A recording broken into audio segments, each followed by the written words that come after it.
осы экспортпен айналысатын жігіттер машинаны видеоға түсірген кезде не барынша арзан варианттарын көрсетуге тырысады. Біз болсақ, біздің компания чуть-чуть басқаша жұмыс жасаймыз. Біз ең арзан емес, ең идеальныйын көрсетуге тырысамыз. Сондықтан бағалары чуть-чуть қымбат. Мынау 19 жылғы К5 белый жемчуг цветте. Комплектациясы самый полный емес, средний комплектацияда, бірақ бағасы 7 миллион 200 мың теңге. Алматыға дейін келетін бағасы. Не үшін деп сұрайтын болсақ, көрейік.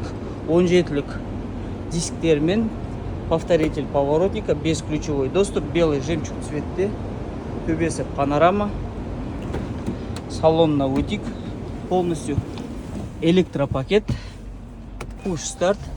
Плавающие сиденья. Жылы 2019 жыл бойынша. Комплектациясында автохолд, подогрев обдув сиденья, драйв мод, электронный ручник, подогрев руля, комплекте 2 кілтімен, климат контроль, артқы камерасы, мультируль, круиз контроль, пробегі 19.637 км жүрген. Төбесі толығымен панорама.